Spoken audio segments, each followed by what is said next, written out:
మేము అధికారంలోకి వచ్చిన తర్వాత ఈ రాష్ట్రంలో ఉన్నటువంటి బెల్ట్ షాపులన్నీ కూడా మూసేస్తామని చెప్పిండ్రు. ఈరోజు మహిళా గవర్నర్ గారి చేత మీరు సభలో మాట్లాడించినటువంటి ఆ విషయంలో ఈ బెల్ట్ షాపులు ఎప్పటి నుండి మూసేస్తారో స్పష్టంగా చెప్పింటే ఈ రాష్ట్ర మహిళలంతా కూడా కొంత సంతోషపడుతుండే. అధ్యక్ష గాడి తప్పిన ఈ తెలంగాణ రాష్ట్ర ఆర్థిక వ్యవస్థను శంకర్ గారు మీరు ఎట్లా గాడిన పెడతారో ముగించండి, టైం అన్న. మేము 8 మందివి, మేము ఎప్పుడు మాట్లాడదామన్నా కూడా దయచేసి కొత్తగా వచ్చినటువంటి సభ్యులకు కొంత సమయం ఎక్కువ ఇచ్చే అవకాశం ఇవ్వండి. మేము ప్రత్యేకంగా మొదటి రోజు స్పీకర్ గారు చెప్పిండ్రు సభ్యులంతా కూడా సహకరించాలా, కొత్తగా వచ్చినటువంటి సభ్యులకు అవకాశం ఇవ్వాలని. అధ్యక్ష గాడి తప్పిన తెలంగాణ రాష్ట్ర ఆర్థిక వ్యవస్థను మీరు ఎట్లా గాడిన పెడతారో అనే విషయాన్ని గవర్నర్ గారి నోట చెప్పించి ఉంటే కొంత బాగుంటుండే. అధ్యక్ష ఎంత ఘోరం అంటే ఇప్పటి వరకు ఈ తెలంగాణ రాష్ట్రం ఎంత అప్పుందో గత ప్రభుత్వంలోని పెద్దలు రాష్ట్ర ప్రజలకు స్పష్టంగా చెప్పలేదు. కొత్తగా వచ్చినటువంటి ప్రభుత్వం కూడా రాష్ట్ర ప్రజలకు ఈ రాష్ట్ర ఎంత అప్పు ఉందో ఇప్పటి వరకు చెప్పేటటువంటి పరిస్థితి లేదు. ఈ అప్పుల విషయంలో కూడా గవర్నర్ గారి ప్రసంగంలో స్పష్టంగా పొందుపరిస్తే బాగుంటుండే. అధ్యక్ష ఇది చాలా ముఖ్యమైన విషయం. రైతులకు పంటల బీమా పథకం అనేక సందర్భాల్లో గౌరవ ముఖ్యమంత్రి గారు మాట్లాడింది. రైతులకు పంటల బీమా రావాల్సిందే. అతివృష్టి వల్ల అనావృష్టి వల్ల రైతులకు పంటలు చెడిపోతే మరి రైతులు చాలా ఇబ్బందులలో ఉంటున్నారు. కాబట్టి మరణించిన తర్వాత ఇచ్చే రైతు బీమా కన్నా బతికున్నప్పుడు ఇచ్చేటటువంటి పంటల బీమా పథకాన్ని రాష్ట్రంలో ప్రవేశపెట్టాలని ముఖ్యమంత్రి గారు అనేక సందర్భాల్లో గతంలో మాట్లాడింది. మరి ఈరోజు కాంగ్రెస్ ప్రభుత్వం ఏర్పడ్డది. ప్రధానమంత్రి గారు గొప్ప ఆలోచనతోని నరేంద్ర మోడీ గారు ఈ దేశ ప్రజలను ఆదుకోవాలన్న ఒక ఆలోచనతోని ప్రధానమంత్రి ఫసల్ బీమా యోజనని దేశంలో ప్రవేశపెట్టింది. అధ్యక్ష గతంలో ఉన్నటువంటి ప్రభుత్వం 2018, 19, 2019, 20 ఆ రోజు రాష్ట్ర ప్రభుత్వం ప్రధానమంత్రి ఫసల్ బీమా యోజన పథకంలో భాగస్వామ్యం అయింది. దాంట్లో 3 ప్రీమియంలు ఉంటాయి. ఒక వాటా రాష్ట్ర ప్రభుత్వం కట్టాలా, ఒక వాటా కేంద్ర ప్రభుత్వం కట్టాలా, ఇంకో వాటా రైతు కట్టాలా.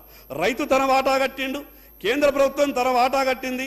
కానీ గతంలో ఉన్నటువంటి రాష్ట్ర ప్రభుత్వం తన వాటా కట్టని కారణంగా నష్టపోయినటువంటి రైతులు దాదాపు ధర్నాలు, రాస్తారోకోలు, చివరిగా నేను హైకోర్టులో రైతులందరి తరపున కేసు వేసిన తర్వాత ఫసల్ బీమా పంట రైతులకు నష్టపరిహారం వచ్చింది.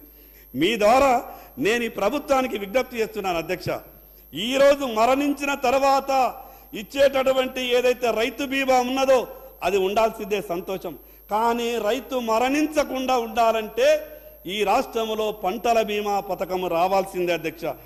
ఆ విషయాన్ని ప్రభుత్వం గవర్నర్ గారి నోటి ద్వారా చెప్పిస్తే ఈ రాష్ట్ర రైతులంతా కూడా సంతోషపడుతుండే. అధ్యక్ష ఈ రాష్ట్రానికి ఇప్పటికే 40,000 కోట్ల రూపాయల పెట్టుబడులు వచ్చినట్టు ప్రభుత్వం స్పష్టం చేసింది. చాలా సంతోషం. ప్రభుత్వం ఒక మాట చెప్పింది, అభివృద్ధి అంటే కేవలం హైదరాబాదే కాదు, మారుమూల జిల్లాలకు కూడా అవకాశం ఇస్తాం. మా వెనుకబడ్డటువంటి ఆదిలాబాద్ జిల్లా కావచ్చు, కొమరంభీం ఆసిఫాబాద్ జిల్లా కావచ్చు, నిర్మల్ కావచ్చు, మంచిర్యాల కావచ్చు, ఇటువంటి వెనుకబడ్డటువంటి జిల్లాలకు కూడా ఉపాధి అవకాశాలు రావాలి. కాబట్టి మేము పెట్టుబడులు ఏ వచ్చినా కూడా ఆ జిల్లాలకు కూడా మేము పెట్టించే ప్రయత్నం చేస్తామని చెప్పారు. జిల్లాల విభజన జరిగిన తర్వాత మీకు కూడా తెలుసు, ఉమ్మడి జిల్లాల విభజన జరిగిన తర్వాత జిల్లాలలో ఒక గందరగోళమైనటువంటి పరిస్థితి ఏర్పడ్డది. ఉపాధి అవకాశాలు లేవు, ఉద్యోగ అవకాశాలు లేవు. పెట్టుబడులు పెట్టేటంతా వాళ్ళంతా కూడా హైదరాబాద్కే వస్తున్నారు. హైదరాబాద్కు ఆనుకుని ఉన్నటువంటి భూములే కావాలంటున్నారు. కానీ వెనకబడ్డటువంటి ఈ జిల్లాలకు పెట్టుబడులు ఏవి వస్తలేవు.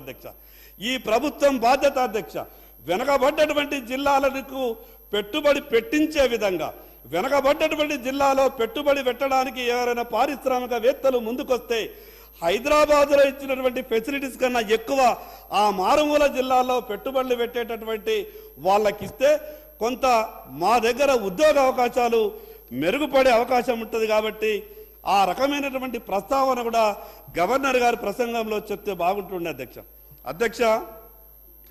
రాష్ట్ర కాంగ్రెస్ పార్టీ ఇచ్చినటువంటి ప్రధాన హామీ ఈరోజు ప్రభుత్వం అధికారంలోకి రావడానికి కారణమైనటువంటి హామీ అది 2 లక్షల రూపాయల రైతు రుణమాఫీ. ఆ రోజు గౌరవ ముఖ్యమంత్రి గారు 2 లక్షల రూపాయల రైతు రుణమాఫీని ఏకకాలంలో చేస్తామంటే మాకు కూడా ఎన్నికల సందర్భంలో ఎందరో మంది రైతులు మమ్మల్ని అడిగినారు. కాంగ్రెస్ పార్టీ గొప్ప హామీ ఇస్తున్నది, ఏకకాలంలో 2 లక్షల రూపాయల రైతు రుణమాఫీ చేస్తారట, మీ పార్టీ ఆలోచన ఏమంటే మేము ఆ రోజు స్పష్టంగా చెప్పినాం అధ్యక్ష, కేవలం ఎన్నికల సమయంలోనే కొన్ని రాజకీయాలు మోసం చేసే విధంగా మాట్లాడతాయి, కానీ భారతీయ జనతా పార్టీ అమలుకు సాధ్యం కానటువంటి హామీల గురించి మాట్లాడదని చెప్పినాం. కానీ కాంగ్రెస్ పార్టీ ఈరోజు అధికారంలోకి రావడానికి ప్రధాన కారణమైనటువంటి 2 లక్షల రూపాయల రుణమాఫీ విషయంలో ఎప్పటి వరకు చేస్తారో అనే విషయాన్ని చెప్పలేదు, ఎట్లా చేస్తారో అన్న విషయాన్ని చెప్పలేదు. అధ్యక్ష, గత ప్రభుత్వం 1 లక్ష రూపాయల రుణమాఫీని 2018లో ఏకకాలం చేస్తామని గత ప్రభుత్వం ఈ రకంగానే రైతులకు మాటిచ్చి మోసం చేసి ఓట్లేసుకున్నది 2018లో. ఆ ప్రభుత్వం ఏం చేసింది తెలుసా అధ్యక్ష, 2018లో మాటిస్తే 2023లో 40% మంది రైతులకే మాఫీ జరిగింది, ఇంకా 60% మంది రైతులకు మాఫీ జరగలేదు. ఆ 1 లక్ష రూపాయలు కూడా 2018లో తీసుకున్న 1 లక్ష రూపాయలు 2023కు వచ్చే వరకు అది 2 లక్షలుగా మారింది. ఈ రోజు కూడా 2023లో రైతులు 2 లక్షల రూపాయల అప్పులు తీసుకొని ఉన్నారు. కొత్తగా వచ్చినటువంటి కాంగ్రెస్ ప్రభుత్వం మాఫీ చేస్తుందని ఇంకొక 2 నెలల తర్వాత వ్యవసాయ పనులు మొదలైతాయి అధ్యక్ష. మరి ఈ ప్రభుత్వం తరపున ఎక్కడ కూడా స్పష్టమైనటువంటి హామీ లేదు. మీరు కూడా గత ప్రభుత్వం తీరే 2018లో వాళ్ళు మాటిచ్చి 23లో అమలు చేసిర్రు, మీరు కూడా 2023లో అధికారంలోకి వచ్చి మళ్ళీ 2028, 29లో మేము దాన్ని మాఫీ చేసే విధంగా ప్రయత్నం చేస్తామంటే ఈ రోజు ఉన్నటువంటి 2 లక్షల రూపాయల అప్పు రేపు 4 లక్షలుగా మారే అవకాశం ఉన్నది అధ్యక్ష. అధ్యక్ష, పదే పదే టిఆర్ఎస్ పార్టీ కాంగ్రెస్ పార్టీ 2 పార్టీలు ఏం మాట్లాడతాయనంటే Bharatiya Janata party friendly party అని కాంగ్రెస్ పార్టీ టిఆర్ఎస్కు చెప్తుంది, టిఆర్ఎస్ పార్టీ ఏమంటది భారతీయ జనతా పార్టీ కాంగ్రెస్కు ఫ్రెండ్లీ పార్టీ అని చెప్తుంది. అధ్యక్ష, శ్రీనివాసరెడ్డి గారు మాట్లాడుతూ ఒక మాట అన్నారు, బీజేపీ అభ్యర్థులను ఏ పార్టీ ఓడించిందని. ఆ ఒక్క విషయమే తెలుసా అధ్యక్ష వాళ్లకు? ఈరోజు భారతీయ జనతా పార్టీ ఈ రాష్ట్రంలో 2 పార్టీలను ఓడగొట్టినటువంటి చరిత్ర ఉన్నది.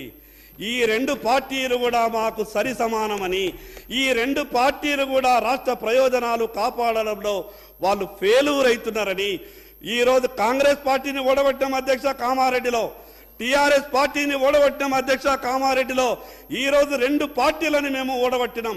ఆ అవకాశం కూడా ఈ 2 పార్టీలను ఓడగొట్టేటటువంటి అవకాశం కూడా కామారెడ్డి ప్రజలు భారతీయ జనతా పార్టీకి ఇచ్చారు అధ్యక్ష. పదే పదే ఎన్నికలు వచ్చినప్పుడల్లా ఈరోజు కాంగ్రెస్ పార్టీ బీజేపీకి, భారతీయ జనతా పార్టీకి టిఆర్ఎస్కు సంబంధం ఉన్నదని, టిఆర్ఎస్ పార్టీ కాంగ్రెస్ పార్టీకి భారతీయ జనతా పార్టీకి సంబంధం ఉన్నదని రాజకీయ ఆరోపణలు చేసి పబ్బం గడుపుకునే ప్రయత్నం చేయడం, ఇది మళ్ళా నిండు శాసనసభలో ఇది మంచి సాంప్రదాయం కాదని ఈ సందర్భంగా చెప్పదలుచుకున్నాం అధ్యక్ష.